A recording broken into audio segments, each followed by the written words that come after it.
Welcome to Empowering Homeschool Conversations, your authority in navigating the world of homeschooling diverse learners. Featuring Peggy Ployhar from SPED Homeschool, Annie Yorty from AnnieYorty.com, Leilani Melendez from Living with Eve, Stephanie Buckwalter from eLARP Learning, and Dawn Jackson from Dawn Jackson Educational Consulting and Tutoring. With over 75 years of combined homeschooling expertise, experiences, and perspectives, this group is eager to share their wealth of wisdom to empower your homeschooling journey. So grab your favorite mug, settle in, and get ready for insightful discussions, valuable insights, and practical tips. Give your homeschool the power boost it needs to successfully educate the unique learners in your home.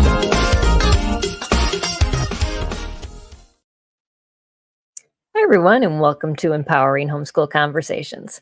Today, we are going to talk about thinking beyond the book, creative strategies for language-based learning challenges. And my guest today is Marianne Sunderland. Marianne has over 25 years of home educating experience with her 7 kids with dyslexia and is a passionate advocate for educating others both about strengths and weaknesses of this language-based learning difference. She is the author of Dyslexia 101, Truths, Myths, and What Really Works, the co-author of What is Dyslexia? Parents' Guide to Teaching Kids About Dyslexia, and the author of No More School, Meeting the Educational Needs of Kids with Dyslexia and Language-Based Learning Difficulties. And she's a visionary also behind homeschoolingdyslexia.com. Welcome, Marianne. Thank you, Peggy. Nice to be here. Yeah, absolutely. I used to look at your blog and say, wow, that is so much great content, and used to just mine it when my kids were little. And so it's a privilege to have you on the show and to talk to you and just to tap into the wisdom that you have. So I'm excited to have you here today. Same. Yeah. So I love to ask my guests when we first get started, just what makes you so passionate about this topic? And I'm sure you have lots of stories, but yeah, just share a little experience, background with our audience, just so they can get to know you and know where you're sharing from. Yeah. Well, I think I'm probably like most of your listeners. I did start homeschooling, and I didn't know about learning differences. I never knew that there were smart people that struggled to learn. I never struggled in school, and having just loved being a mom and raising my kids, and then homeschooling, I was like, wait a second, how is it that you're so smart, but you cannot remember the silent E rule, even though we've gone over it 30 times. And so really my passion comes from loving my kids, just like probably everybody who's listening today. Just you love your kids. You can see that there is intelligence and creativity and so much value. And I'm like, there's got to be something that can be done, And so I spent really a lot of years trying to figure that out. Yes. And then I just kind of started, from me sharing my journey. And I along my own journey, the first maybe 8 years or so, there was a lot of misinformation out there. I felt like there were people kind of trying to capitalize on our fear that our children weren't reading or learning like we expected. And that was another reason for me to want to stand up and say, hold the phone. Let me tell you how to navigate this journey. No one's journey is the same, but there are principles that we can apply, to the journey. And so that's kind of where I'm coming from. That's awesome. Because yes, I do think, and I love that you talk about that fear, because that's kind of what I felt like when I first started homeschooling too, was, that there was all this information, and it's like, we can fix your child. We can, and it seems so easy and so simple, but yet in the end, it really was a journey, like you talked about at the beginning, of really getting to know your kids and learning more about just what they needed versus what somebody else could offer you. And it's a hard answer to give parents because they really do think that they can just buy the answer in a box. It doesn't Well, quite work that way. we're looking for that magic bullet or the silver bullet, something that's gonna Right. fix our kids. And really what I've come to understand over all these years is that our kids are not broken. And I don't call Right. dyslexia a disability. I know that it Mm, is in some ways when they're learning to read in the younger years, and legally and for certain purposes, those terms are important. But yeah. for parents educating their own kids, it's a learning difference. And I say this all Mhm. the time, that kids who learn differently just need to be taught differently, and Absolutely. so I've graduated 6 of my kids, and they're doing great. Some went to college, some didn't. Right. Most of them, 3 of them have their own businesses, very Mm, entrepreneurial family. So, I've learned a lot about education and what's important, what wasn't so important. Um, yeah. yeah. Yeah. Yeah. They each have their own path, and that it just is a much more unique path usually Yes. Uh-huh. than not. And just, being open to embracing, and I really do feel Mhm. like homeschooling helped me to let down those barriers Yeah. too, because it was either I was struggling against myself, struggling against my child, or I was embracing what was in front of both of us. Yes. And you have to make that determination, Yeah. that and yeah, otherwise I think you just go crazy. I was talking with, Jonathan Mooney many, many years ago. He spoke at an International Dyslexia Association conference here in LA, and he grew up dyslexic and not really remediated or understood, but graduated from Brown and, has gone on to be this fierce advocate. But he said, when you pound square pegs into round holes, what happens? Hmm, They break. And that right. really, I mean, that was a long time ago. And my memory's pretty bad, but I always think of that because that's what happened to him. And he overcame all of that. But there are a lot, and I mean way too many children who are slipping through the cracks in the Hmm, public school system or tradition, or it could be private, that are not being understood. They're not getting their needs met. They're being made to feel dumb. And, we have this incredible freedom, even though it's difficult, hmm, sometimes when they're younger, trying right. to figure out, what to expect and how to teach them, to give them the freedom of not being compared against traditional learners, or Mhm. being taught under somebody who misunderstands them day after day. It's it. So the struggle is worth it. Yes, absolutely. I totally agree. So, if you are watching and you have questions for us, just make sure you pop them into the feed, and we'll be happy to include those in with our conversation as well. Um, so, just to get started, I would love for you to explain what it means to have a language-based learning challenge, Mhm. and kind of how can parents even realize if their child is struggling with something like that? So language-based learning disorder or disability is a big umbrella term for what we usually look at as dyslexia. But Mhm. dyslexia is a language-based learning difference or difficulty. And basically what this researchers have found is that a dyslexic brain processes language differently. So you might Okay. have 20/20 vision, you might have perfect hearing, but the words go in through the eye and down the optic nerve, but they don't take a direct path to the reading center of the brain. They actually take a very convoluted path to the reading center of the brain. So this is Sally Shaywitz back in the early Hmm. 90s who did research with functional MRIs and learned about this and wrote the book Overcoming Dyslexia, which was groundbreaking. Like, it was Wow. just blew the lid off of all the myths, the misperceptions, that it was intelligence based or a vision problem.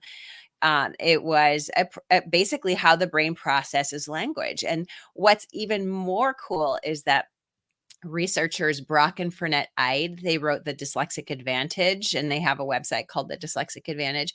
They researched successful dyslexics, scanned their brains, and basically came up with a series of strengths that people with language-based learning difficulties have. So, for example, a person with a dyslexic brain wiring is not real detail-oriented, right? They don't see spelling, they don't see little words.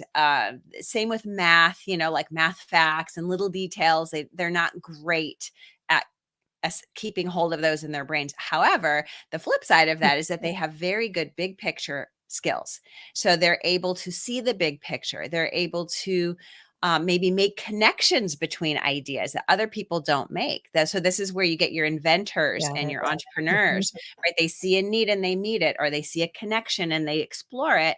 And so really, this new knowledge, that both of those two books, Overcoming Dyslexia, changed my world in one way. And then The Dyslexic Advantage changed it in another way, where I began to look at my kids' struggles, not as just something to overcome, but something to be excited about, that they actually have incredible strengths, that if we allow them to work in those strengths, while supporting them in their weaknesses, that they will excel. Yes. Yeah. And that's a really good point, because so often we can get so stuck on the things that they struggle in, and really forget or push them off to the side of what they are doing well, because they aren't academic. Yeah. And then you lose just the child, because they're so stuck in what they can't do. And you hear so many kids say that, oh, I'm just a bad learner, and they just kind of lump it all together because they struggle in one area or a few.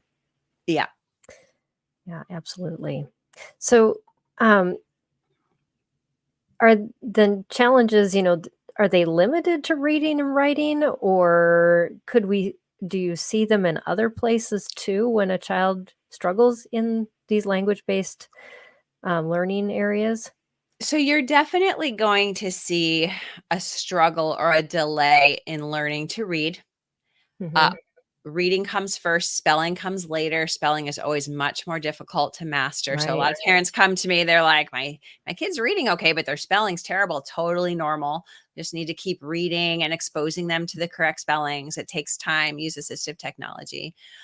So writing also can be affected, either motor skill, with like the actual fine and gross motor skills, or processing of language. Sometimes getting the words or the thoughts out of their head is difficult. So organizing them, prioritizing them, and putting their thoughts into words can be difficult. So writing, like composition, can be difficult. And then there are overlapping, they call it comorbid conditions, which I think is kind of morbid, but like 40 I agree. 40 to 60% of people with dyslexia also have some kind of attention deficit. So that's either ADHD with the hyperactivity, or just a profound difficulty with focusing. Very common together, which is a very complex extra layer. Because ADHD is not just focus, it's self-regulation of every kind. So it's emotional regulation, it's regulating their actions, their speech, they're organizing their time, prioritizing. So that's not a language-based learning difficulty, but it does often come with them, interestingly. And so more of those executive functioning types of things. Researchers have not really been able to tease out the differences. Like, some people have dyslexia, but they can write fine. They can do math great. Other times you have a child who has all the profile of dyslexia, and they also struggle with math and they struggle with writing too. It's just, and researchers really haven't been able to tease out what causes those differences at this point. It's not really understood. Right. Yeah. It could be a multitude of things, just, kids being able to compensate where in their strength areas, because they've learned different things that have helped them to, just they could have it just more affecting other areas of their brain too, or more profoundly. Yes, if you get your child tested for dyslexia or, any learning difficulty at all, they will test for there's no one test, there's a variety of tests. And so Right. they're going to test your auditory processing speeds. Those are often, Mhm. almost always, your auditory processing is delayed, it's slow. Mhm. Visual processing, again, seeing things, but then it doesn't go where it's supposed to go. Yeah. Working memory, which is holding on to information and manipulating it, without writing it down, or, just using it all in your brain. So memory is an issue. And then you've got that executive Wow. function layer, so it just, and those can, if you get tested, you'll see the score. And so some kids will have very, very low scores. Some will have medium scores. But that will determine, in a sense, how much your kid will be affected by their processing issues. Not to say that they Yeah. can't read, can't learn to read, and can't be successful, but that's kind of how those are the underlying causes of these issues. Right. And those types of testing could really help when you're home educating too, because then you can say which modes are we going to be most effective in, Mhm, or that we should maybe back up certain mhm. methods with other types of methods like the auditory and the kinesthetic, those types of Yeah. things, just Mhm. to reinforce that learning. Yeah. So yes, that's a really good point to make. Um, so, that kind of takes us into those effective teaching styles. What Mhm. methods tend to work the Mhm. best? And I can say tend, in a certain way, Yes. but each child is different. But in Mhm. general, are there ways that, as far as delivery of materials and methodologies or types of learning, that usually stick a little better or are more effective? Mhm. Yeah. So for reading, really this method or this approach, that Orton Gillingham approach, has been around for, over 100 years. Back in the early Right. 1900s, Samuel Orton and Anna Gillingham worked together. She was a teacher and he was a psychologist, and they were working with people. They called it word blindness, that they couldn't Ah, process words. And so that approach includes things like, first of all, multisensory, which is good for every child, for every yeah. human, and in every subject, but especially for reading. And the idea is that they're seeing it, they're hearing it, maybe they're touching it. And so more areas of the brain are getting the information, getting the upload, so to speak. And Understood, yeah. then the information sticks a little better.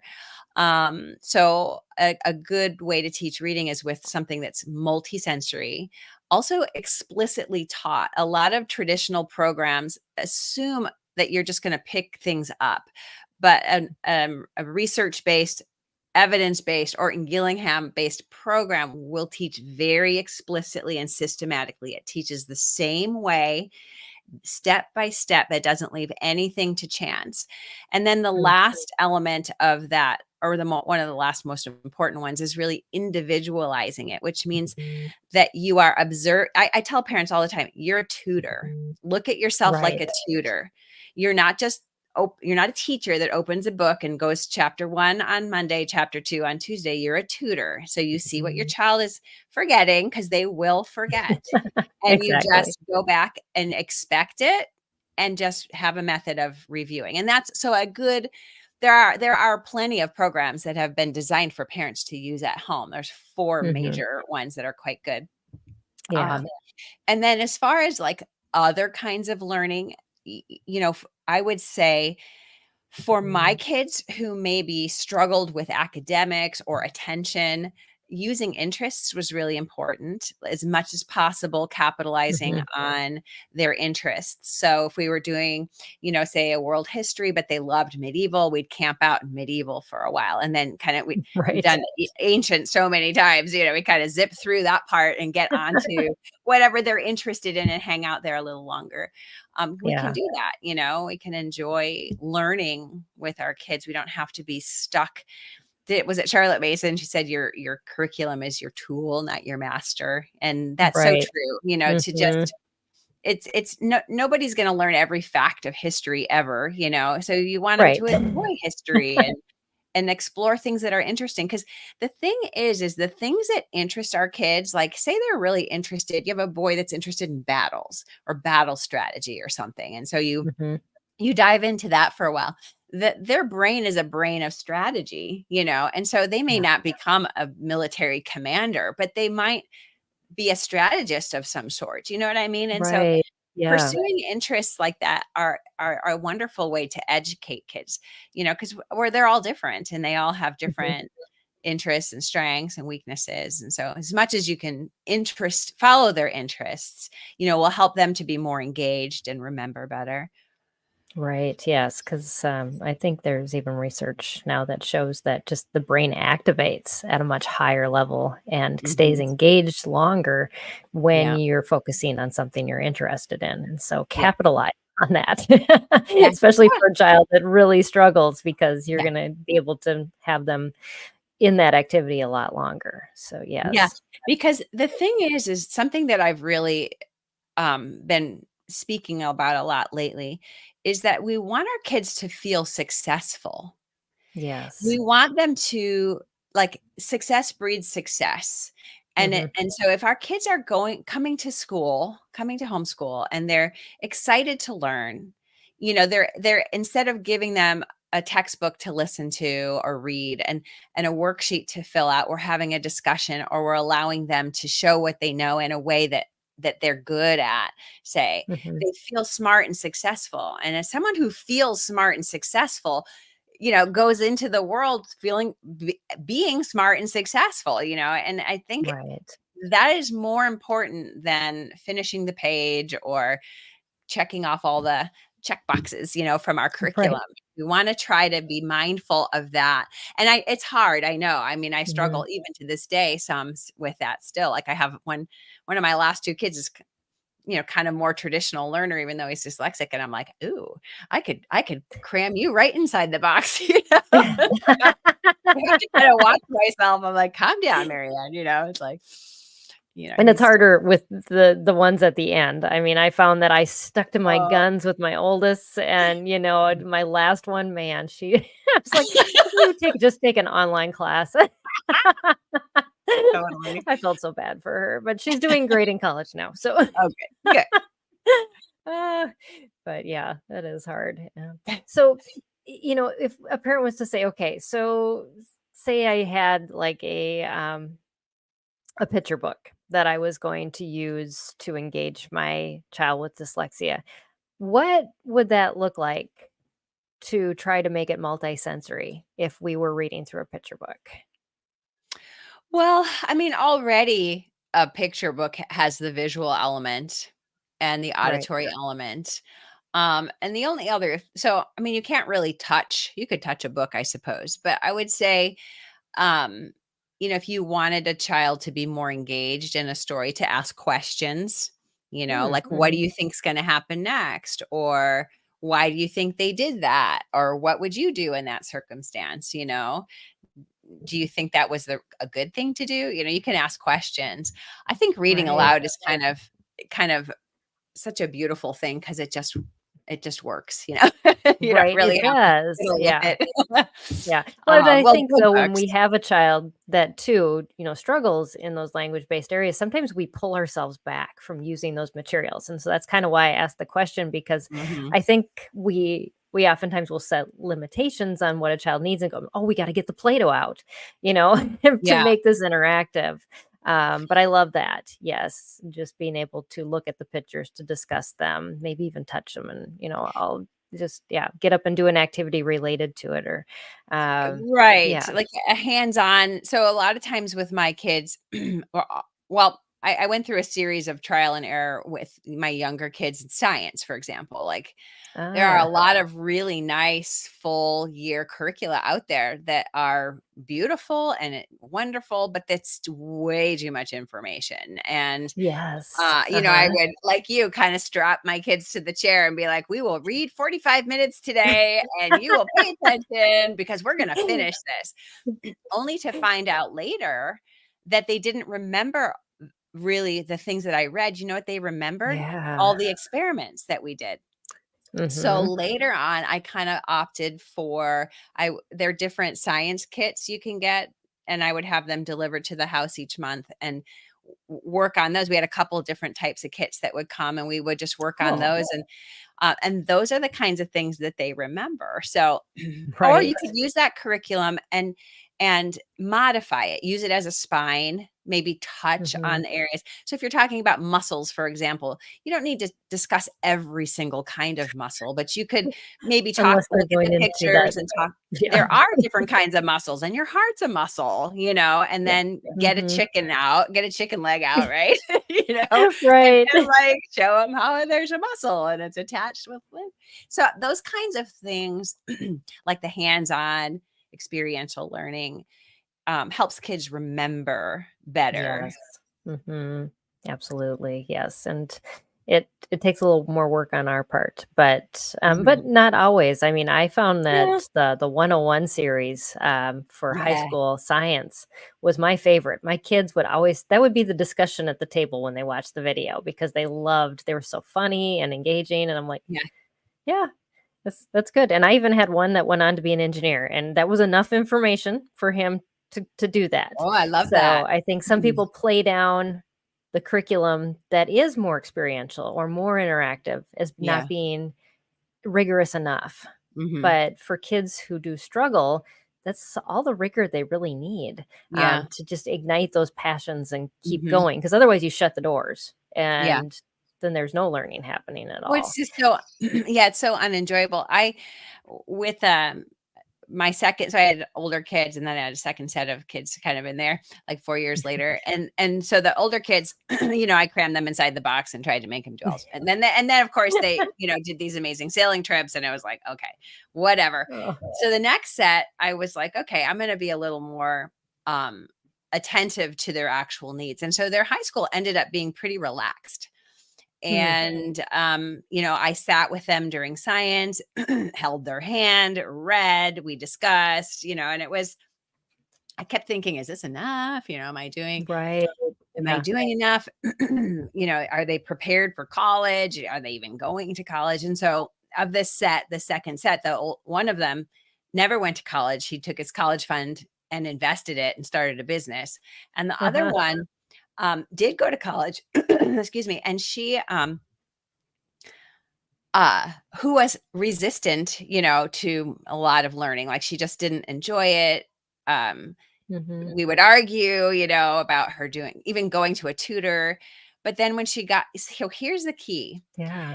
When they found their thing, so Mm. she decided she wanted to be a physical therapist. And so she started at community college because she hadn't jumped through all the hoops, which I highly, highly recommend. Her brain was able to develop and mature. She was able to try different things out. She started at community college with intro to college writing, Yeah. intro to college algebra, right? Mhm. And was able to grow and learn and figure out how things work. And because she was Yes. motivated, she pushed herself really hard. But the lesson really is that even though we had a relaxed high school, like you were saying with the 101 science series, she went on to graduate with a science degree with honors. I'm Right. like, I didn't even do that well in college, and I don't have dyslexia and ADHD. So, you know what I mean? So Yeah. it doesn't it, the academics have a role, but they're just not more important than keeping your kids' curiosity and confidence and that connection. I call it the 3 Cs. Right. The Yeah. connection they have with you, the Mhm. curiosity that they have about their world, and the confidence that they have to actually go out and explore it and learn and Right. that is real learning. Mhm.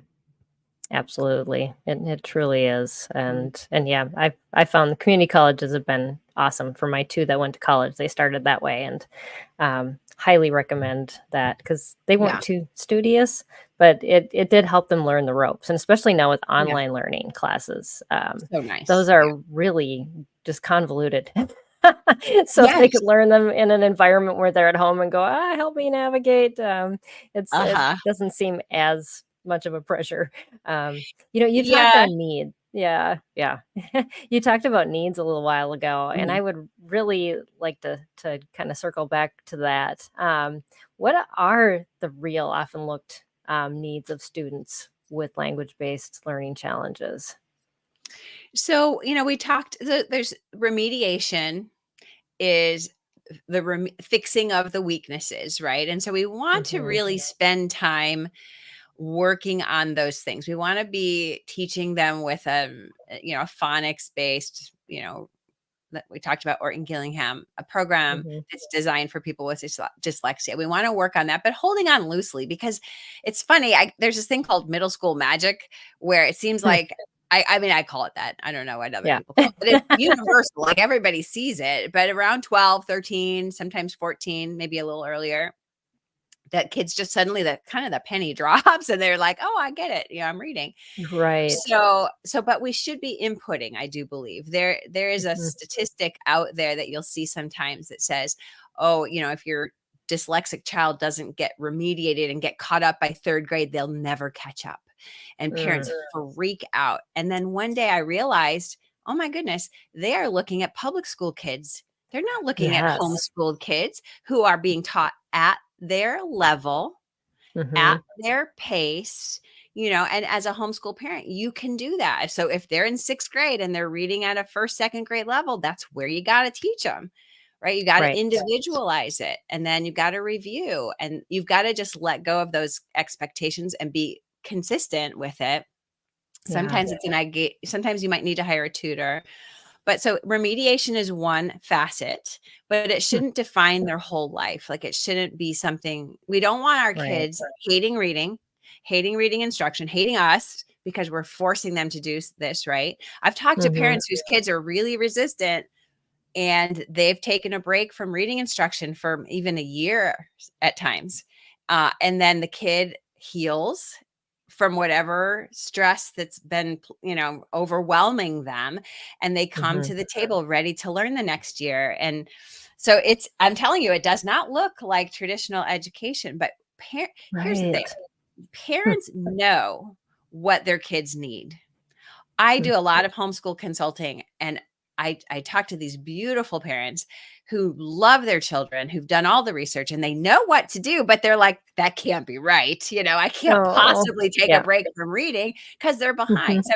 So what do Right. kids need?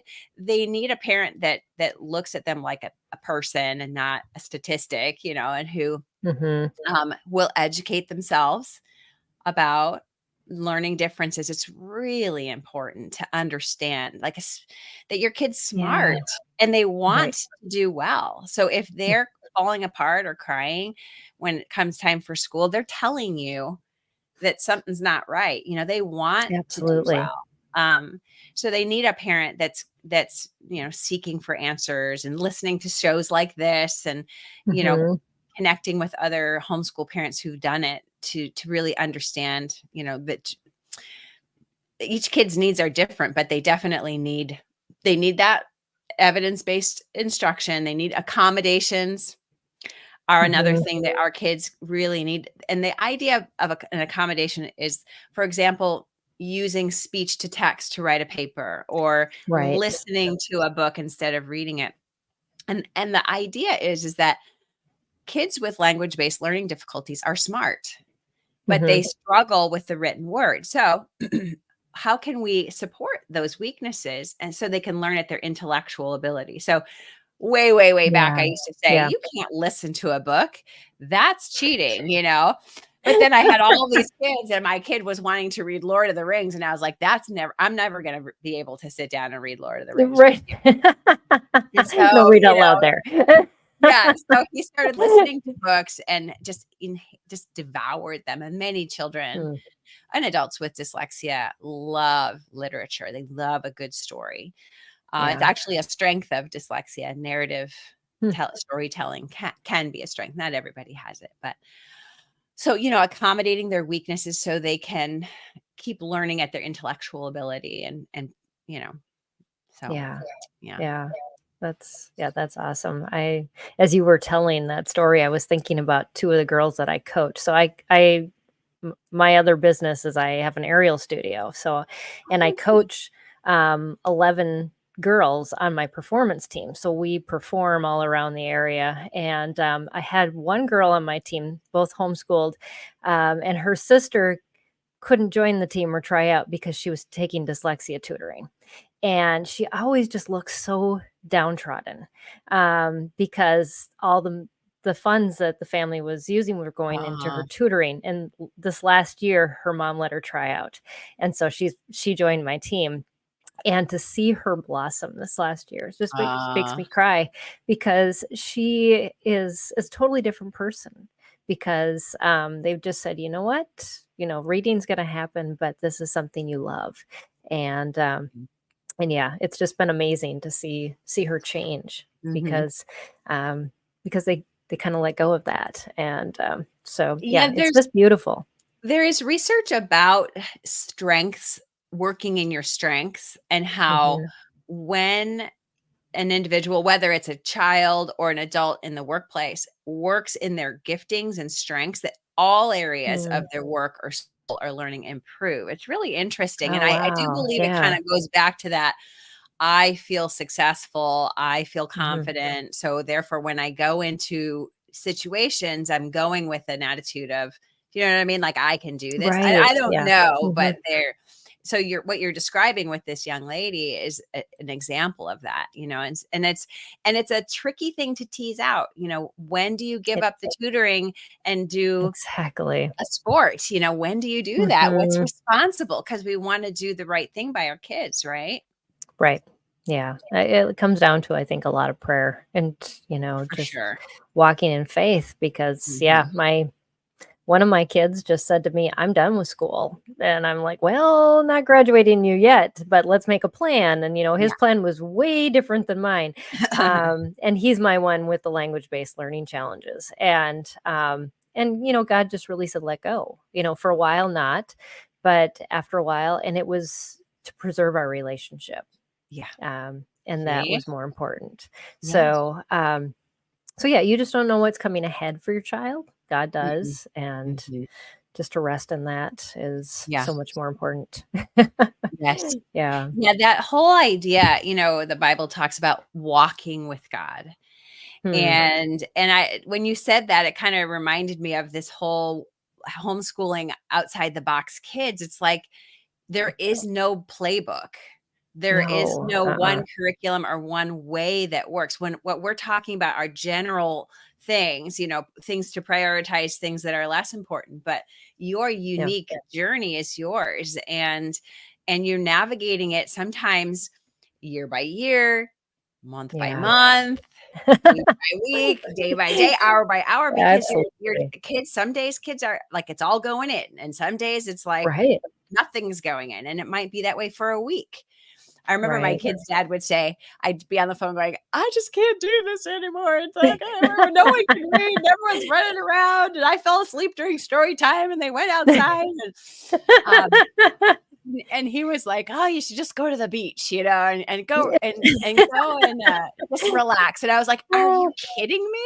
Like, I can't do that. But he was right, of course. We would go to the beach and everyone would be happy and we'd get some in and out on the way home. I didn't have to make dinner, It was just like, it was what we actually needed. But it didn't seem like by my reasoning to be the right thing to do. But so that's sort of prioritizing relationship and heart of your child is more important, because if those things are intact, then they can go into the world with a base of strength, and really, and honestly, like, I'm telling you, from what I have seen with my kids and other families, that really is the most important thing. They could have very little academically, but be curious, confident, and connected, and they actually go into the world and find their way. It's wonderful. Yeah. As long as and they know how to get what they need to get what they want and what they're drawn towards. Absolutely. Yeah. So true. Yeah. So how do you create an environment then like that, to really nurture those things? Well, I mean, with little kids, it's easy, because they just want to play all the time. And so for our family, when my kids were young, I called it like the exercises of learning. So we would do a little reading, a little math, a read aloud, and then we'd listen to history, like read alouds for history, and we do hands-on science, or sometimes do a co-op or something. Or Yeah. sometimes I'd force them to sit through a textbook, but I don't recommend that anymore. But so that was kind of the elementary years. I look at those as just exposure, follow interests, get a puppy. Having children is a great lesson. I'll tell you, like a little sibling is just a great lesson. Planting a garden, very Charlotte Mason, Right. live life with your children, Montessori. Yes. And then as Absolutely. the kids get into middle school, I start to kind of focus more on, okay, well, independence, like how are they going to get a little more independent? And I just, I'm trying to generalize it, but using some accommodations, some assistive technology. One of the things also that I really recommend for families to help their kids as they get older, especially ones with learning difficulties, is to find their thing. Like whether it's, one of my kids was animals, another kid was football, another one was soccer and friends and scouts, dance, whatever it might be. It's really important for them to find something that they're good at, so that when they're faced with, I'm in a writing class with a bunch of kids, and can't write or whatever, they have that strength, that thing that they're good at. But, for me, it's really important to have peace in my home. And so that comes with a lot of conversation. That's the fourth C, really. I feel like conversations that we have with our kids are gold. And when you send your kids away to school all day, and then they're at sports, and then doing homework, and then you might have dinner together for 15 minutes. But when you're with your children all day, every day, and they can come to you. I have a big chair in my room, and I love it because a kid will come in and they'll sit down, and I just stop what I'm doing because I know they want to have a conversation with me. And that is such a big part of creating a warm, safe place for your kids to be, where they can say, I read this today, and it could be something where you're like, oh my gosh, that's really bad, or right, but you have to, they're bringing you into the conversation, so it's an open Yes. door for you to be able to respond back. Yes. So, relaxed, individualized learning, open communication, safety, those kinds of things are just a place where home is a safe place. It should be a safe place where they can learn the way they learn. And there's obviously consequences and boundaries, but I have found the more that we have this kind of environment, the less need there is for that kind of thing. Absolutely. Yeah. Yeah. Yeah. I think a lot of times when we talk about, environment and accommodating, we talk about, lighting and all these things, but the relational thing really is the most important. And I love that you focused on that because it tends to be forgotten, but it's what we have, and we all have the ability to have that equally. Yeah. If we're just very present in the moment versus, just trying to cross off all the boxes and do all the things. So yes, we have equivalent access to that. So, and maybe, if we do have, working parents and things like that, time is limited, but then you just, you focus on, what you do have, for that. Yeah. Absolutely. Yeah. So, I know kids like to be challenged, so we don't want to underteach. Yeah. But we don't want to overteach either. Is there a way a parent can find kind of that sweet spot of learning for a child?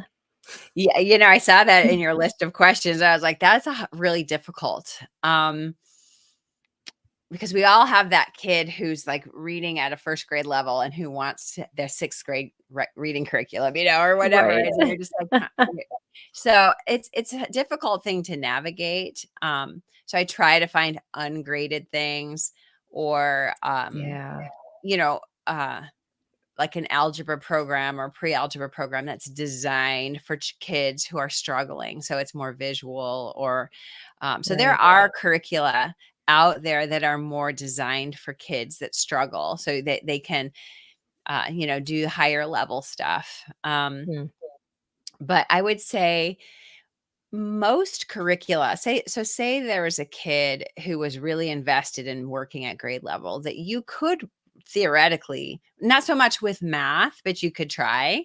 And Mhm. sometimes, you just get the ninth grade curriculum or the algebra and say, here you go to town, and have them be like, I don't understand any of this. Well, why don't we try, like, let's do the placement test. And a lot Right. of our kids, ideas about learning and ideas about what they want out of their life are opportunities for us to teach them I love to that. Yeah. accept their learning differences, which is Mm. important. Mhm. It's important for us to accept them, but it's also important for them. And that is Yeah. educating them that you are smart, because kids with dyslexia are very smart.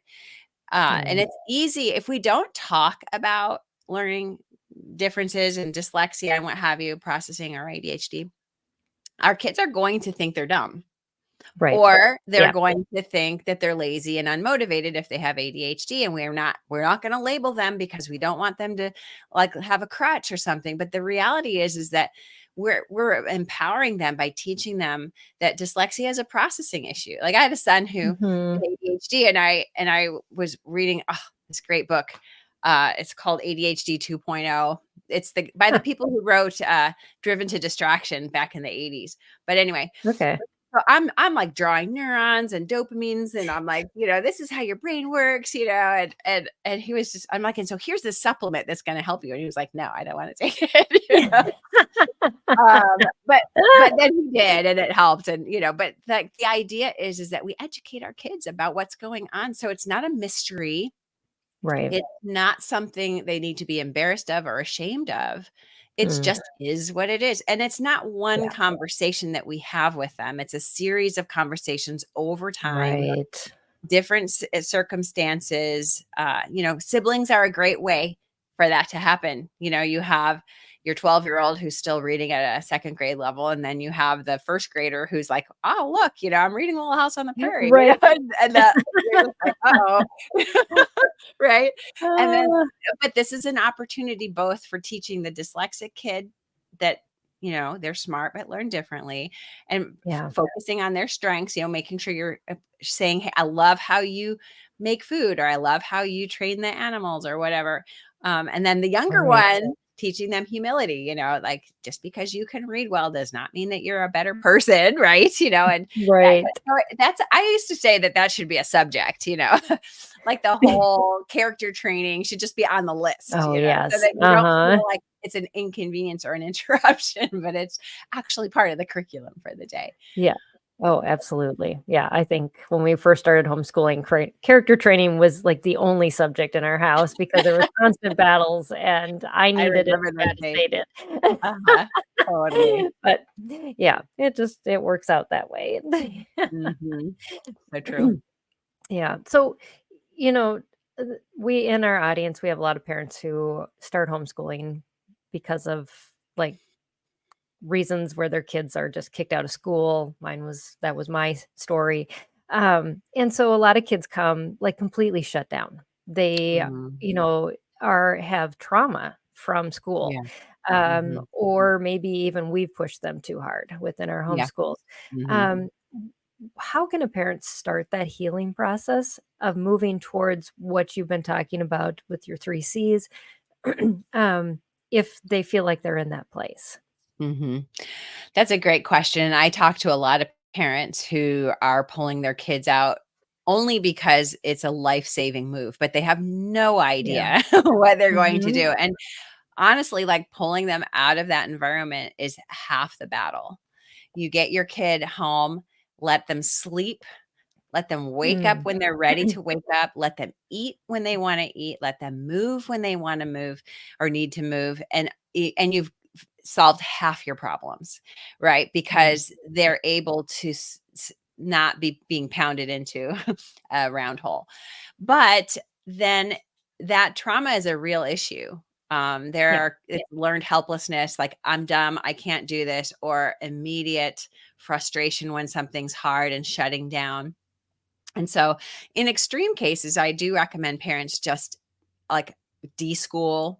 You've maybe heard Right. of this term, which is basically either doing light academics or no academics, maybe dropping the reading instruction or hiring a tutor. Tutors are like little miracles from God. I don't know. They seem to have this ability to teach, this desire to love on our kids. All of our tutors have Mm, been just incredible experiences for my kids. So possibly a tutor if right. they're if Hmm. but you want to be real sensitive.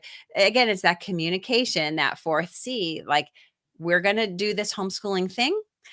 How do you feel about it? What are your concerns about it? Right. Because a lot of times a kid will say, well, who am I going to have for friends? Right. And so you want to accommodate that. You want to stay connected to the good friends or join a homeschool Mm-hmm. group.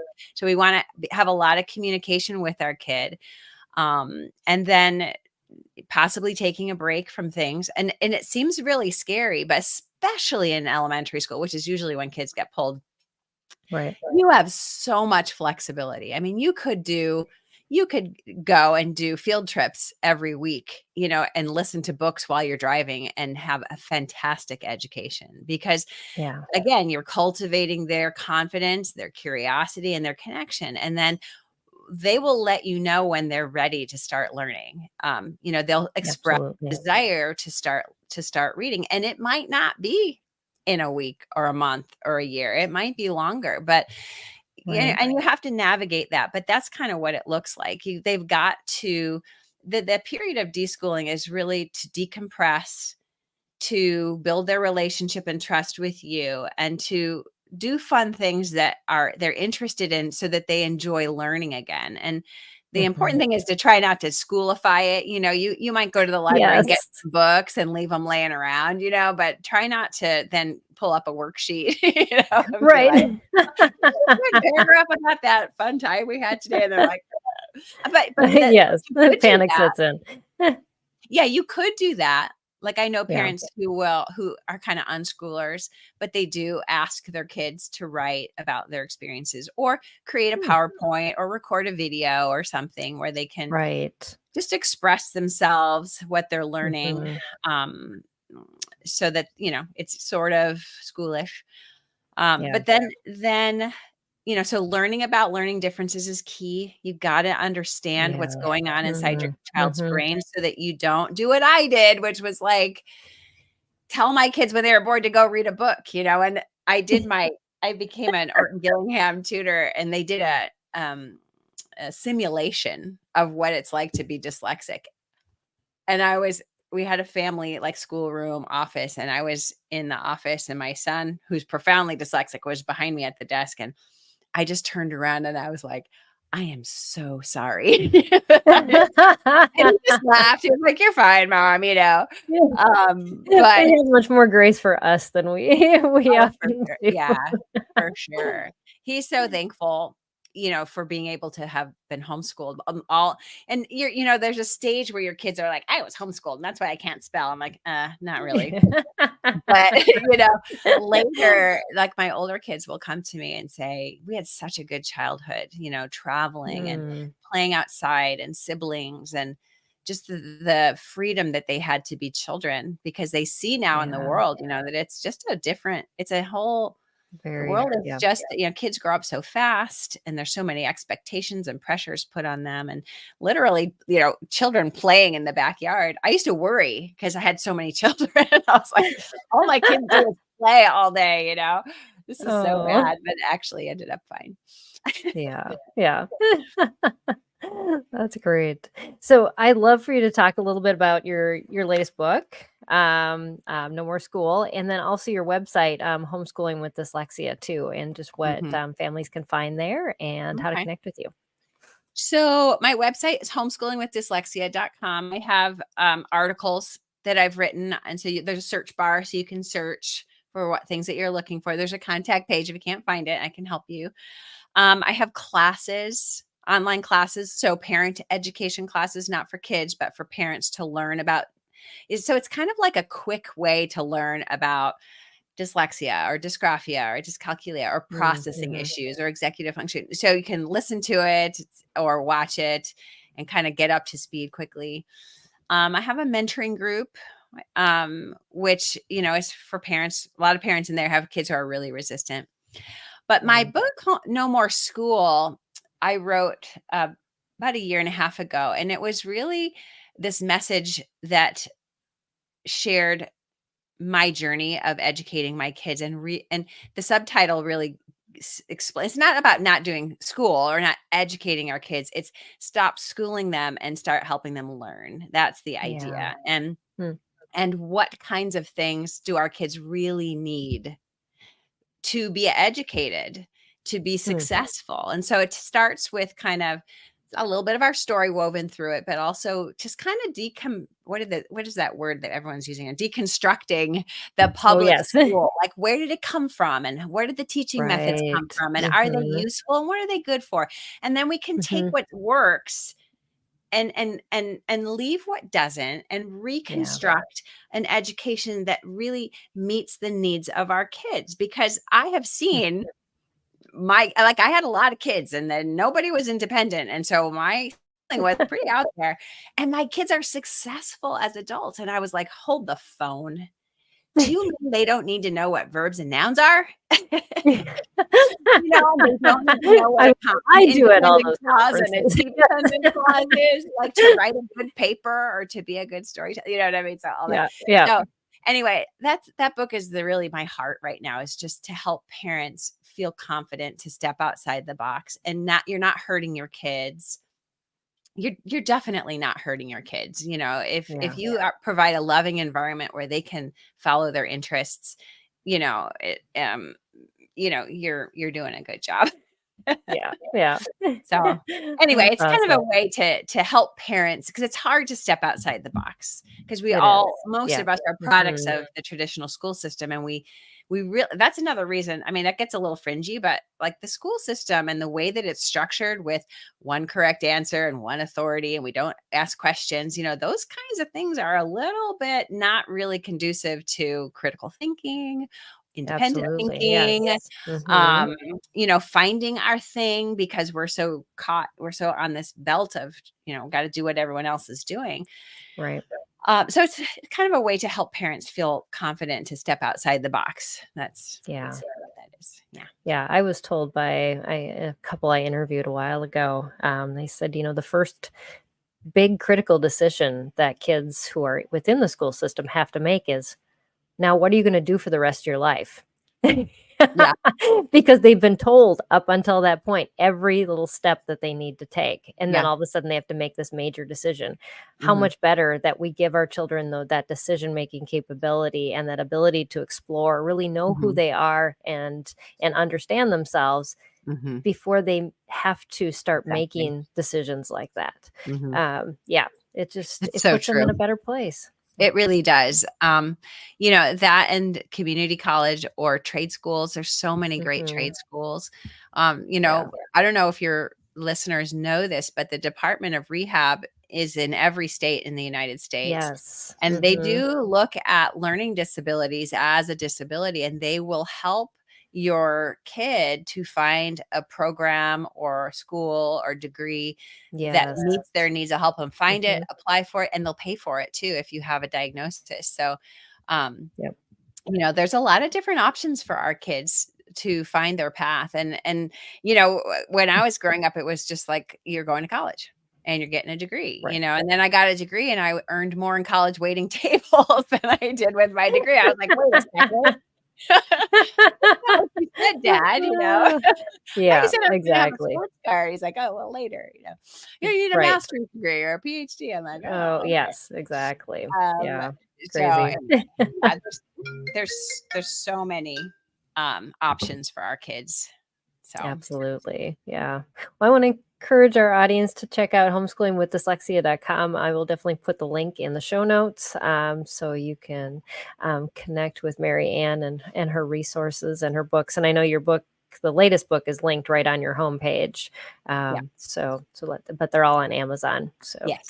you can find them there. So, well, thank you so much for this conversation. It was just delightful and had so many good things in it. Thank you. Yeah, that hour thankful went for by that. fast. Yes, hour goes by super fast. Yeah. Absolutely. Just thankful for all that you were doing and sharing and still being in the game. There's so many that, we get a little bit older and we're like, oh, I'm done with this. And I know so many people who have done that. And I'm just thankful for you being in the space still and Thank you. I continuing to appreciate that. encourage and equip families. So. Thank you. Absolutely. And I just encourage our audience, our website is now got a redo over this last weekend. So things are easier to find. I have some people that on my team are like, Peggy, we got to find stuff. So the cool thing is now you can go to our website at spedhomeschool.com and the tabs up on the top under like homeschool help and curriculum.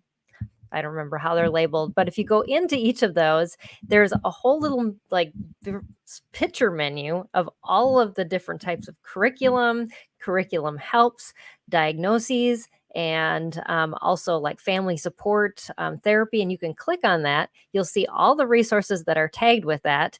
And also you can start discussions in there on that particular topic, which is super cool. Plus you'll get an email if you're following it on anything that's happening. So all of that is interconnected. You can even have access to that part of our website with a free membership, but you do have to sign up for a membership.